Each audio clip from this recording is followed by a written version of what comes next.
Thanks for joining our webinar. We've partnered with Fidelis Care to make sure kids stay healthy by staying active. Participating in a sport such as soccer or any kind of physical activity helps make kids stronger and healthier. Because when kids are being kids, we all feel better.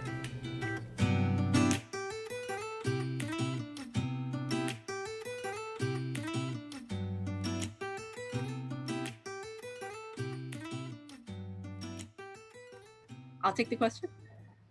We'll take it and we'll toss it. We'll take it to Dr. Moreno, and Okay. then we'll go to Okay. Dr. Reeves-Bright. Yes. Okay, sounds good. Going through this, it's such a hard thing.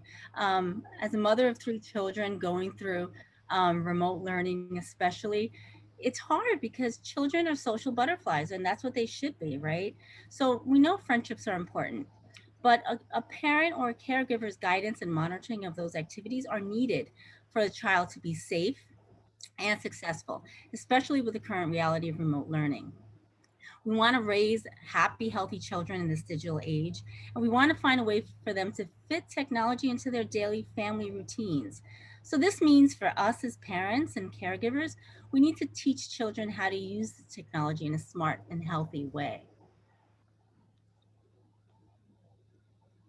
Thank you very much, Dr. Moreno. I definitely want Dr. Reeves-Bright to weigh in on this as well. Again, you're both so distinguished. I get excited about talking to you guys. And it's just a great balance. Your field, your professional field, and the fact that you're mothers. I think you guys are such. The two of you are such a wealth of knowledge for our parents. So, what would you say to Jessica and Queens, Dr. Reeves-Bright? How would you suggest parents empower their children to connect with other kids? Right. So, as humans, we are naturally wired to connect. And through these days of social distancing and social gatherings not being, or being discouraged or limited, it's really important that we as parents are intentional about encouraging our kids to connect. So for smaller kids, it may be that the parent has to take ownership of scheduling those FaceTimes with peers or with family members, or, making sure, even though we want to be aware of how much screen time they're getting, that connection right now has to be, via Zoom or via FaceTime. And it's important for them to maintain those connections. It's also important for, as parents, that we're connecting with our kids, whether it's at the end of the day, at dinner time. I often like to try to connect in the car with my child because I feel like I have a captive audience during that time. And we may not get much out of them all the time, but it's important for them to know that we're interested, and we want to make sure that they know that we're there when they need us. That windshield time, that's what I call it.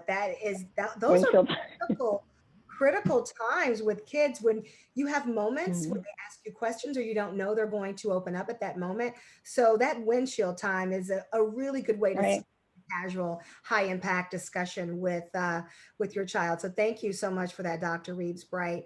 I do want to go to Norma. A question from Norma in Manhattan. She wants to know, how can parents ensure their child's mental well-being through virtual learning activities? Because we all know that their attention span can fade. They will go through withdrawal from not being around their peers and even their family members, older grandparents. So, what can parents do to make sure that mental well-being is still in balance for their children?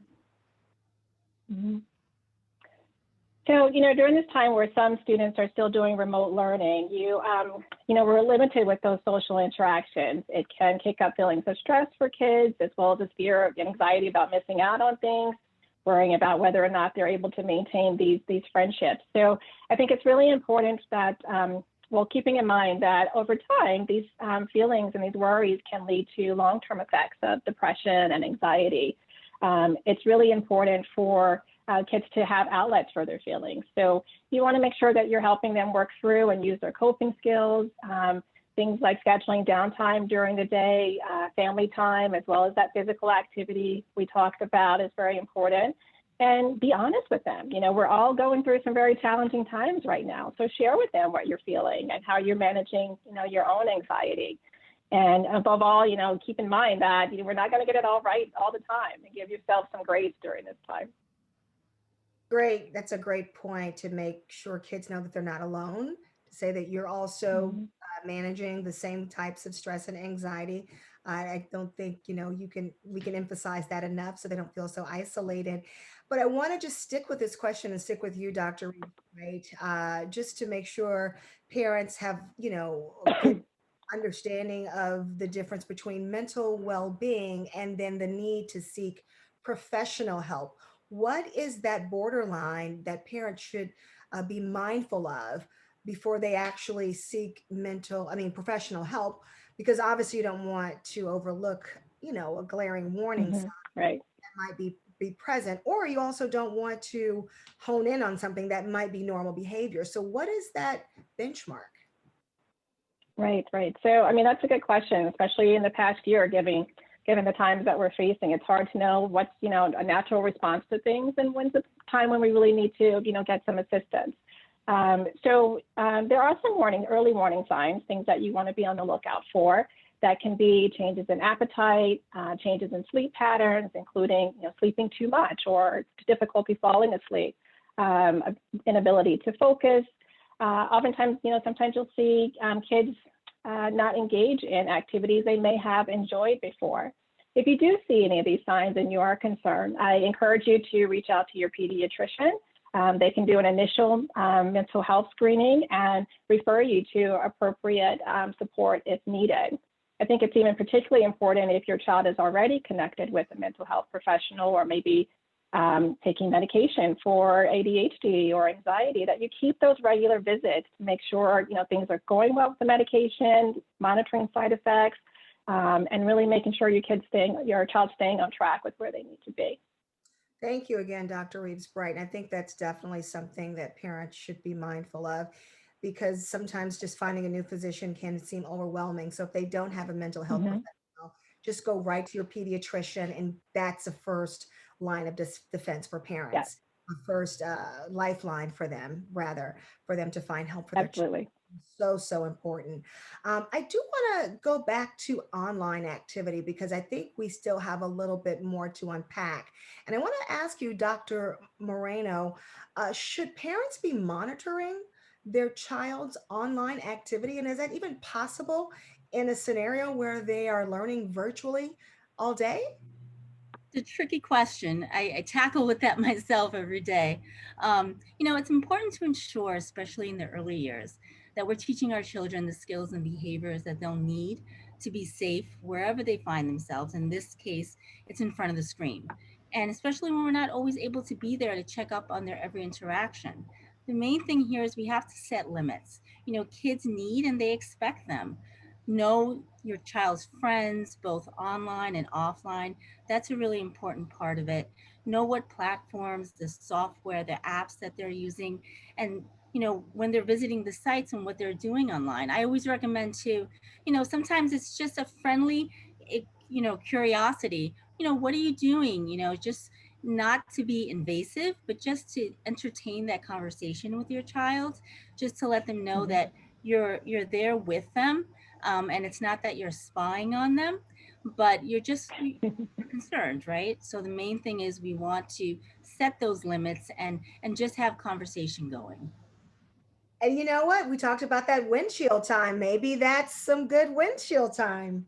I want to just deviate for 1 second because we have a question that just came in from a parent while we're on this topic. And she wants to know how to keep a child focused when they have to be online uh, or on the screen for extended periods of time for school. So we talked about monitoring their child, activity online, but how do you keep them focused if they are trained on a computer all day? And I toss it out to both of you so that maybe, Dr. Reeves Bright or Dr. Moreno, either one of you can tackle that.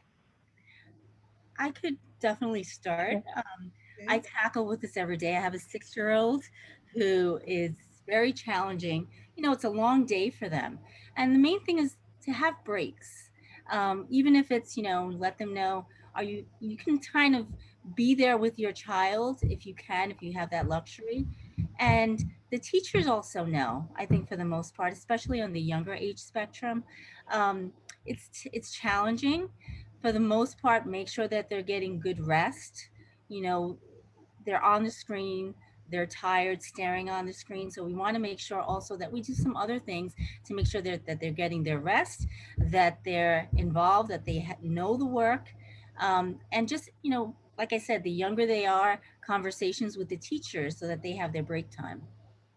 That's great. You're speaking of younger children. I want to make sure that we uh, address questions from parents of children of all ages. And we're talking about screen time. What age is too young for young children to have screen time? Can you give us like a ballpark of what the guidelines should be for young children in online activity? Sure, sure. So the Academy of Pediatrics actually put out this policy several years ago. So there are different recommendations depending on the child, the age of the child.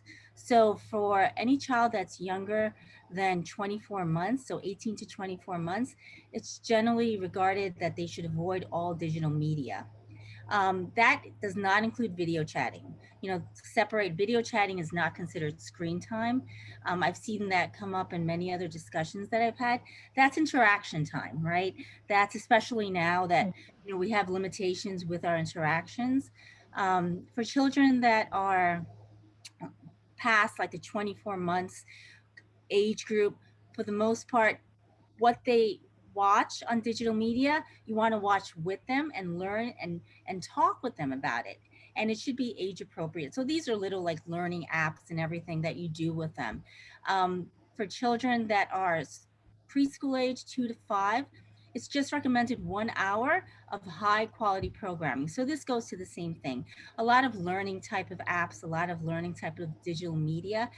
We try to encourage, again, especially co-viewing with them, watch it with them. It becomes a fun activity. It becomes actually an interactive activity if a parent or a family member can be with them. So that's the recommendations for the younger age. And this was set by the Academy of Pediatrics once again. And you're talking about co-viewing with your children of young with children of younger ages, but I know, and that's a way that parents can keep their children safe or monitor safety concerns with online activity. But overall, how can parents ensure the safety of their children in this digital world, especially when they're not co-viewing in a learning setting? That is a big challenge, especially as the children get a little bit older and a little bit more independent on the screen. Um, the main thing when it comes to the idea of monitoring, you don't want to come across, as I mentioned earlier, as spying or overly protective. You want to keep track of what they're doing, but even keeping track as they get older, it almost seems intrusive from the child's perspective. The key here is prevention in terms of the parental controls. When you have these parental website controls, also I say once again, take that with a grain of salt. That can also be very intrusive. And the main thing is here, you want to develop that trust with your child, right? And let them know that just want to know what's going on. What are you doing? These parental controls become less effective as we know, especially as they get older. And the children actually have the smarts enough to know how to hack those. But I usually, promote once again, a meaningful conversation. That interaction goes so much more than trying to, maneuver these blocking techniques that also, it takes a little bit of savvy to know how to do that. But I think the expense of it is a loss of trust. And the main thing here that we want to build up is you want to build up that relationship with your child and let them know you're just looking out for their safety. Dr. Reeves Bright, I know you have a lot more to add to this because we've covered quite a bit here. We have, yeah, and just to piggyback on what Dr. Moreno said, I mean, the use of social media and the internet, it's a typical part of, of development for children. I think the goal is that it's important to help your children understand what's appropriate behavior in the real world and in the online world, right? So I'm really stressing to them, having that conversation, establishing those ground rules ahead of time, that sometimes, those privacy settings that you see on some of these platforms are not always private as they would think. So some of the thoughts and images that they share with others on these sites, as well as with their friends, can end up in places that they didn't intend, and it can be quite damaging. So it is important to, to establish these ground rules, have these conversations early and often. And as Dr. Moreno said, that trust is key. So if we are really trying to keep that connection and build that over time, we, really want them to help to be able to really navigate this world of social media on their own at some point. Speaking of social media, we have a question from a parent, a mom. Her name is Elizabeth. She's from Brooklyn, and she wants to know if she should be concerned about cyberbullying on social media and what is an appropriate age for her child to open a social media account. Dr. Moreno, could you help us out with that? Sure. So, the first thing is to define what cyberbullying is. So, there's a definition that stopbullying.com actually came across with, and it's bullying that takes place over digital devices, and that includes things as cell phones, computers, tablets, all the digital devices we have. And it often does occur on these social media platforms. As children have more access to this technology and they spend more time online, either whether it's for school or for social reasons with their friends, the issue of cyberbullying has become a lot more prevalent in this age this past year. Early detection, once again, is key, and I encourage parents and caregivers to look for those warning signs, such as a sudden lack of interest in school, as well as a change in your child's typical behaviors. The second part of that question was, at what age should they start engaging in these social media platforms? You know your child best. I think every child is different. You have 9-year-olds that are really savvy, then you have others that are 12 and 13. So, I leave that up to the individual parent, and just recognize, once again, you open up a whole new world when they enter these social media platforms. So the child, your child needs to be ready to acknowledge all that. And I think as a parent, it's a lot to take on. So the main thing, once again, is, be in touch with your child, recognize those signs, and then from there, you would tackle whatever issues that need to be discussed with your child regarding that. Dr. Reeves Bright, what would you add to what Dr. Moreno has just shared with our parents? I think it's, again, there's no real, blanket answer for when it's appropriate for you to allow your child to establish a social media account. Knowing your child's level of maturity, their ability to be responsible and use these outlets appropriately, is the key. And, the communication is there, and that checking in and making sure that, sometimes they may need you to step in and keep an eye on what they're doing. And I think that support in that structure is helps them to navigate, the world of social media. Speaking of social media, cyberbullying, and you touched on mental health earlier, but I wanted to know for our parents, does cyberbullying have an effect on a child's mental health? And if so, what is the range of potential side effect problems that can parents and children have if they're being cyberbullied on social media, which I'm sure they're using a lot more of because they're stuck in the house? Yes, that is a great question. And the answer, yes, and yes. That cyberbullying can, have a host of effects on mental health, ranging from symptoms of depression and anxiety, and symptoms after a traumatic event, depending on the extent of what the bullying has taken and how your child has been able to handle it. Children that are cyberbullied may also, as Dr. Moreno mentioned, they may start to avoid school or relationships with family or friends. And again, sort of getting back to those early warning signs of things that you want to be on the lookout for before you, which give you the key to the clue to reach out to your pediatrician or another mental health professional to have that screening and get their feedback on what might be the best next steps for your child. And Dr. Moreno, what should parents do if they hear from their child, I'm being cyberbullied? Like, what's the next step? You're on mute. What do you mean? Sorry. So once again, communication is key. Parents who suspect that your child are being cyberbullied, talk to your child, know the details of what happened. Depending on what the situation is, you may need to seek the help of the school administrators if that's appropriate, if counseling is appropriate, and take the steps to prevent it from reoccurring. And, speak with your child and let them know this is not their fault.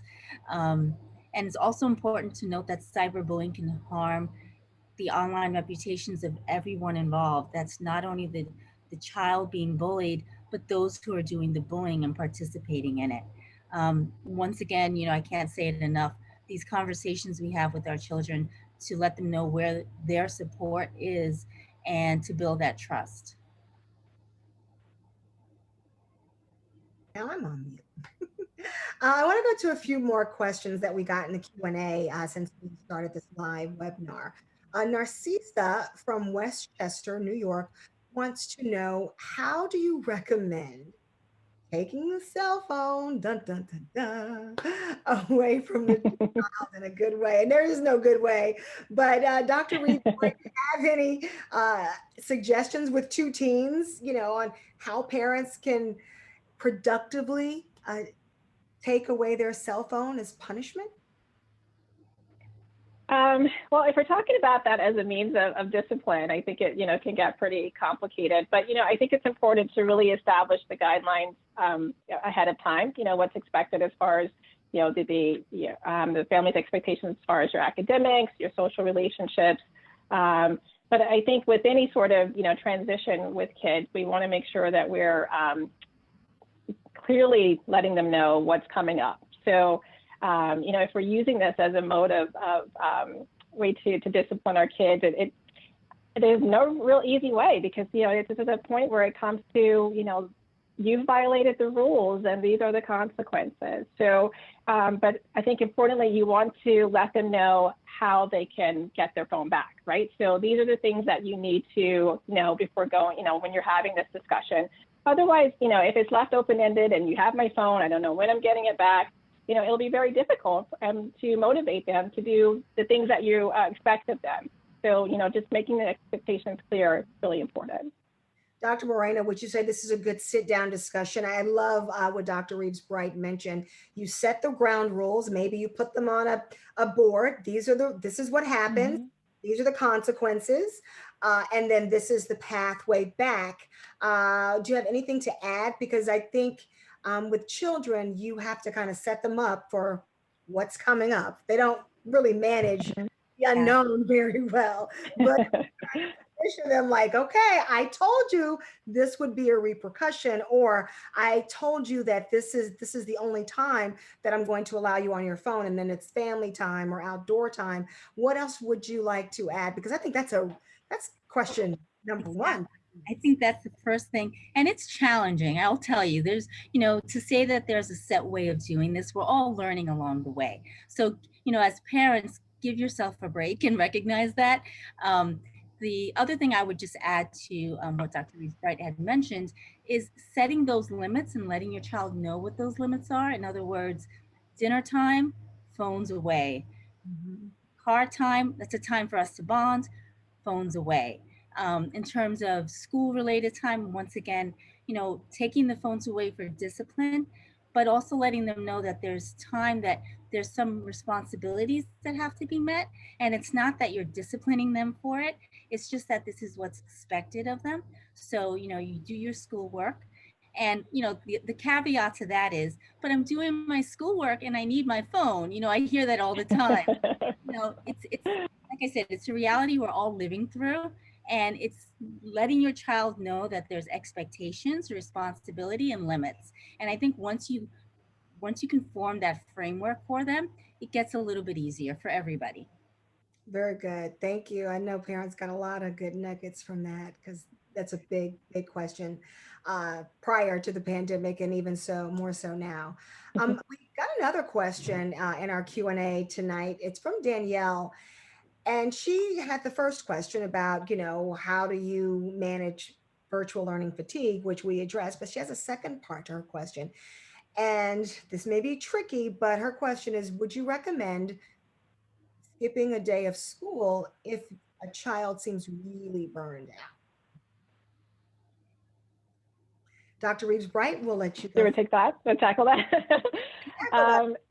Again, I think definitely your child best. It's important to have that back and that communication. Those lines are open with your teacher, with the the person in charge of your school, whether it's the principal or the headmaster. Regardless, when you see that your child may be approaching those times where their mental health is being jeopardized, we have to, as parents, take that very seriously, just as if it was, an asthma exacerbation or, trouble managing their diabetes. Oftentimes it can be looked upon that, their mental health is not as important, but we know that the body and the mind work so closely together that we have to address it as a whole. So I wouldn't by skipping school per se, but communicate with your, the staff at school and let them know what's happening with your child. You may be able to work out a little bit of variation on the schedule, or it may be a day that your child does need a break from, online learning or commuting into school, whatever it may be. But the communication with your school staff is key. Dr. Moreno, anything that you'd like to share with us as well on that topic? As you asked this question, I was laughing inside because for my daughters who are teenagers, there is such a thing as a mental health day for school. We laugh about it, but there is some component. It gets a little overwhelming being on the screen for 8 to 9 hours a day, then doing your work on the computer. So there's a part to it that I wouldn't say is something we would rule out, but I think once again, having that conversation, and if it's getting overwhelming, if they're getting overburdened, maybe it's even a conversation, as Dr. Reeves-Bright said, with the school. They have to recognize that this is a little bit too much, and you want that incentive for your children to want to learn more, not to get discouraged. So, once again, just being aware of what your child is feeling. And if you recognize something out of the ordinary, every child is different. Every family is different, and you have to see what works best for you. Got it. So we have a question from Susie from Jackson Heights, which actually relates to the question prior to the last one regarding taking cell phones away. And she what are some tips for parents for when their children throw tantrums after their digital time is cut off? What tips can you give parents for staying firm and patient?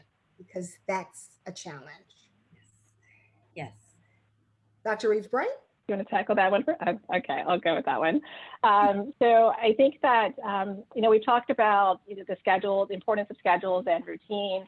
And when it is time to transition to the next activity, I think that, historically we used to talk about giving kids sort of a heads up, that in 10 minutes we're going to expect you'll be ready to get, yourself together for dinner. I think things are a little different these days because depending on what activity your child is engaged in, it may be, it's not 10 minutes from now. It might be when you finish this level on this video game. So it helps them to kind of relate to what they're doing versus, looking at a clock or thinking about when the timer goes off in 10 minutes that, I'll have to transition. I think pairing that redirection with a positive reinforcer.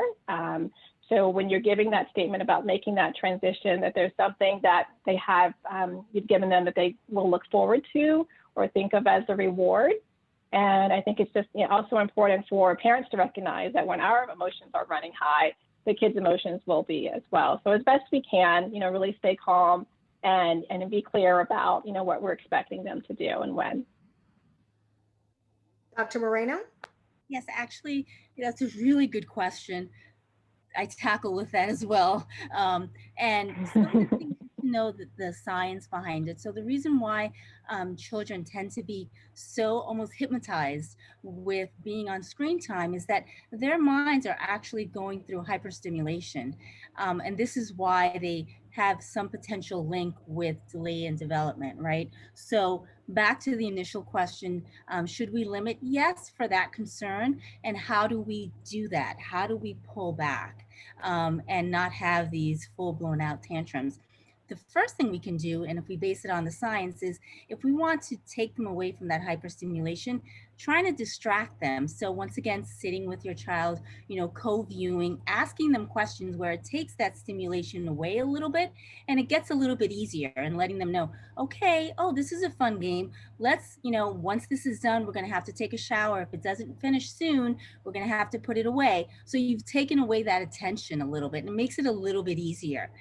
Another technique that truly works is tell them, okay, in terms of a reward, after this, we're going to do, as a family, we're going to do all this, we'll go outside, we'll do some outdoor activities. If it's raining, something indoors, make it fun. And, involve that physical component as well. So it gives them that type of reward as well, that they tend to feel they're getting with the screen time. So you're just refocusing that.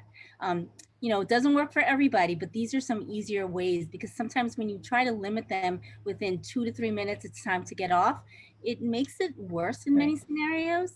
So these are other techniques that can be tried.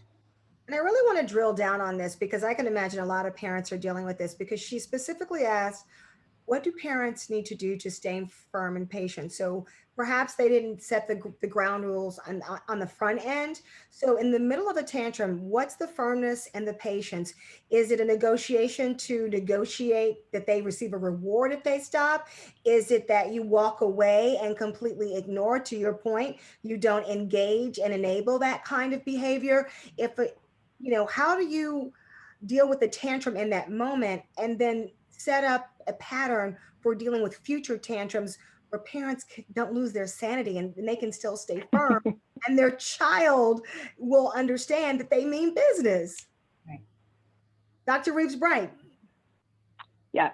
So, I think, it really depends on the age of the child, right? So what you will do for a 2-year-old will be very different from what you're doing with our 10, 11, 12, even 12-year-old, when that's happening. So, safety is one of the biggest concerns. So if that tantrum includes your child, behaving in a manner that may be dangerous to themselves or others, you're really going to make sure that you're keeping them safe. And, when the behavior is done, I think you have to really unpack that with the scenario with the child, sort of talk through, what was the impetus for this? What happened that, set these things in motion? And really identifying next time, how can we set you up for success? And in your mind, as a parent, you're thinking about, how can I change the circumstances? So if it's, for example, your child's outside and it's time to come in and go upstairs, shower for dinner, it may be helpful, instead of going right to that from outside to shower, have them come in and sit inside in the kitchen and have a snack, or help them transition from outside space to indoor, and then from the kitchen to, shower time. So giving them, steps in between to do that. And I think for parents, it's really easy for those tantrums to trigger, feelings of either anxiety or anger for us. So, we have to work on our self-care, right? We have to make sure that we are grounded and we're better able to work through this tantrum with our kids and talk to them, because, if we're not taking care of ourselves, we're no good to anyone else. Yes. Dr. Moreno, is there anything you would like to add before we move on? Sure. Just to piggyback on what Dr. Reeves-Bright had said, being calm, I think, is the most important thing. The reality of the situation is, if you're working simultaneously, your child's just throwing a tantrum, there's a lot going on, but our children pick up on our behaviors. So remaining calm, as hard as it may be, is one of the things we definitely want to encourage. And I wouldn't say, arguing at the time that they're throwing this tantrum, let it pass and then have that discussion. Even a 2 and 3-year-old, you can just ask a question. What made you so upset? How can we avoid that next time? And how can we make it a little bit easier? Once again, I can't emphasize, we need to talk to them. We have to navigate through these really challenging times for everyone. It's not only challenging for the children, it's challenging for us as parents. So work with your child and communicate the best you can. Yeah. And I think it's helpful to have them, have a list of go-to coping skills for them, things that help them calm down, things that help them relax, because it's really scary for a lot of children to be that out of control in the midst of that tantrum. So we want to help them to kind of rein in the intensity of those emotions as best we can.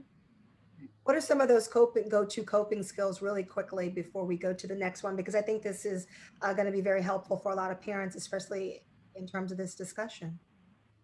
Sometimes it can be deep breathing. Sometimes it can be a cold cloth to, their forehead or the back of their neck. Some kids like the weight of something on them, weighted blankets, a strong hug, that sort of thing. So you sort of have this list and you check them off with your child and see what works for them. That's great. I think, Susie, hopefully you got some great intel from this discussion, and we wish you luck taking away that digital time from your child. It's gonna be okay in the end. It's gonna be all okay in the end. We do have another question from Dana, who is in the Bronx, and she wants to know, would you categorize FaceTime as screen time? Because FaceTime is the only socialization that her child is getting right now. So what's the difference between virtual learning, Snapchat and TikTok, and then FaceTime? So I think Dr. Moreno, I like how she she touched on that earlier about it being, it's interaction time, and that's so important and very different from, being on a screen and listening to your teacher or being in a lecture. So I think that was the important key. Technically, it is a screen, but it's very different from, the schoolwork that they would be involved in. Dr. Moreno, what would you add to that? Would you as well add FaceTime into screen time, or is that something that should be factored in, considering the studies that you mentioned earlier? I would actually, it's not considered screen time because the whole interactions that are involved are different. Here you're interacting with an individual. I'd actually encourage it. With some of my children, many times I'll say, instead of texting, do a FaceTime. This way you interact with them. You're using the screen, but you're seeing each other. You're seeing each other's reactions. You can't be in the same place at the same time right now, but it's the second best thing. So I would definitely not categorize it as screen time. Okay. Yeah, and I think it goes a long way to help kids, continue to learn how to, read those social cues and facial expressions and things that they're maybe missing out on in the face-to-face time. So. Well, that's good. It's good to know that you approve of FaceTime, because I know a lot of parents, that's a confusing thing. My child has been on TV on her computer all day or on his computer all day. Now they're on FaceTime, but I know I'm supposed to limit screen time, but is this really screen time? So I think that's a really good distinction. I know that our parents who are watching this webinar really appreciates that insight. And we talked about, I want to go back to another question about security, because we have another question here. We talked about cybersecurity, but I think we're getting a trend with the questions that have been submitted. This parent wants to know, how do you set boundaries and consequences for visiting sites that are prohibited, like a YouTube channel? So we talked about how we might possibly monitor their online activity. I think Dr. Moreno touched on that. We talked about how parents can stay firm and patient with tantrums when you remove the digital time. And then we also talked about how do you remove the cell phone. But I think this is a very strict question. The boundary, as you mentioned, has been established. It's prohibited, but it's clearly not working. So how do you set those boundaries, and what are some appropriate consequences for children? We'll stick with you, Dr. Moreno, because I think you touched on cybersecurity earlier on in the discussion. Right. We'll pivot over to Dr. Reeves-Bright. So I think it's dependent on the child's age. I think the younger they are, as a parent, it's more of an easier technique of limiting that. So they have actually parental controls where you can limit what they actually can engage in on the computers or on the phones. So you can limit that this is just for age appropriate type of apps. And I think that's really effective for the younger age. And there's no way they can typically figure out that technique when they're really, really young. As they get older, they learn to maneuver it. And that's what I was mentioning earlier. Here, that's the discussion. If a child is able to maneuver it, they can understand why you're doing what you're doing. So communicating with them. this is not appropriate for you at this age. There's just a lot of information there that sometimes you may not understand. And when you're older, we can talk about things a little differently and see what we feel together that it's more responsible for you to be able to deal with on this digital devices. But with a lot of this social apps and all these social media platforms, there's a level of maturity and responsibility that many children just are not there yet. And that's what we're trying to protect them from, as well as, unfortunately, all the predators that are out there. So as a child is older, I think you can have these open conversations. When they're much younger, you have the opportunity more to limit that for what's age appropriate. Thank you, Dr. Moreno. Dr. Reeves-Bright, what would you suggest? So I think, again, it's encouraging that conversation between you and your child, and, even playing out scenarios. What does it look like if you were approached by, a stranger and asked to leave, your house, or to meet you, or send your address? All of these, things that you want to, have the conversation with your child early on as they're getting involved in social media. I think there is some benefit to, the internet security software and things of that sort that, that's out there.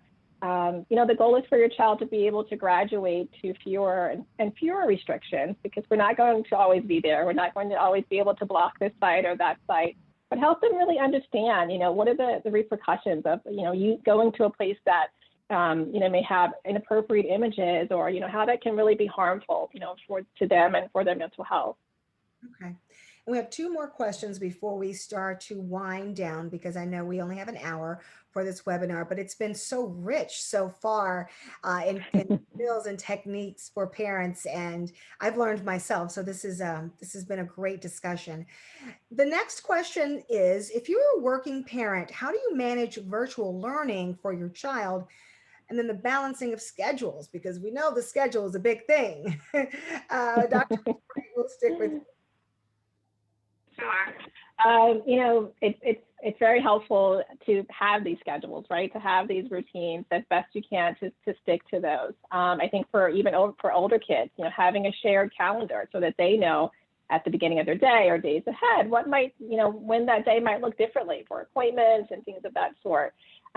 Starting at the top of the day or the night before, kind of running through what the next day will look like. Prepare as best you can for anything that's happening the next day, whether it's, if now that children are getting back into sports and other activities, that they know that, we need to be ready for, soccer at a certain time, and to make that transition as smooth as possible, so we're all not scrambling at the last minute to get something, to get some things done. But I think there's also in times that it's important to build in that downtime for your kid. As well as your downtime. And hopefully they might connect that you can do things together to take a Zoom break and really distract yourself from and take your mind off the things that work that you've been had to get done, throughout the day. I think you're on mute, Darla. Never fails. Dr. Moreno, what would you add? Welcome to my world, as many parents would say out there. I think the main thing, I agree, having a schedule, knowing ahead of time as parents going through, if you have that opportunity for the next day to know what's expected for your child's schedule, especially on the younger edge, the younger children. The other thing I would mention is to let your children know, you're working simultaneously, and say, okay, at this point, mommy or daddy in this case are going to not be able to come to the screen to help out. If there's any problems, let your teacher know, so that they know and everyone's on the same on agreement here. That's, it takes a village, right? And as part of that, if there's any support systems in the home, if there is an older child who maybe is not on the screen at the time and they can help a younger sibling, if there's some other family member that can actually help out in those times where it gets a little bit more challenging. But the main thing here is communication. Try to schedule as much as you can, have a routine, and give yourself a break. Once again, as a parent, recognize that no one can be perfect, and sometimes things don't go as smoothly as you anticipate, and some days are harder than others. and it's all a learning curve. And your child picks up on your behavior once again. So just recognizing that everything is going to be okay at the end is the most important message. Okay. And I also want to, I think we have a couple more questions, but not a lot of time. So, and they're also important. So let's do like maybe a rapid fire on these last ones so that we can get through them all. Dr. Moreno, let's ask you really quickly, how late should a child be allowed to stay up on their phone? That comes from Joycelyn Alexander. Okay, so typically every child should be off their screen an hour before bedtime. It lets them decompress. The amount of sleep that a child should get is really dependent on their age, more for the younger children, less so for as they get older. But even so, I would at least put in at least 9 to 10 hours, as if you can, of sleep time, but separate from that screen minimum of an hour before bedtime. Okay, great. Next question, rapid fire for Dr. Reeves Bright. What suggestions or tips can you provide for parents working from home, now charged with being a full-time parent, full-time employee, and part-time teacher all at the same time? Right. I mean, I think it's just all of those things. Yes. Yeah. I mean, I think it's just a matter of keeping things in perspective. These are unprecedented times. We're dealing with things that, we haven't had to deal with before. Give yourself some grace. We're not always going to, to get it right and do the right things, but we will be there for our children. We'll let them know we're there to support them, and we're going through this together. So, and everything that we touched on before, the schedules, the routines, the heads up, those sort of things, and setting clear boundaries. All right. That question was for Ilana. Thank you for that question, Ilana. And this one is from an unnamed attendee, but we're glad you're here. And I think we may have covered this, but I still want to make sure I address the question since we have just a few more seconds. Dr. Moreno, rapid fire, any other suggestions on how to keep children focused when they are online for extended periods of time? I would say what we can do as parents, first of all, is make sure that they're eating a healthy diet so that they're not extremely tired on the screen. They're getting enough sleep. If they need time away from the screen, it's okay. It's a bathroom break. They can separate from it for a bit. If it's really overwhelming and it's a bad day, communicate with the teacher. It's a bad day. I don't think the rest of the day is going to work. We take it day by day. We try to make it work the best we can. Great. Last question for both of you, rapid fire. I know your specialty is pediatrics and adolescent psychiatry and psychology, but you're also moms and you have to interface with parents all the time. The big question again from our Q&A is, any advice for burned out parents who are working, tired of being a teacher? Is there anything that you can give them really quickly for that burnout, the virtual teacher mom, superwoman, turning around in circles with a cape on your back? Anything that you can give parents that would give them some peace of mind and just deal with that fatigue?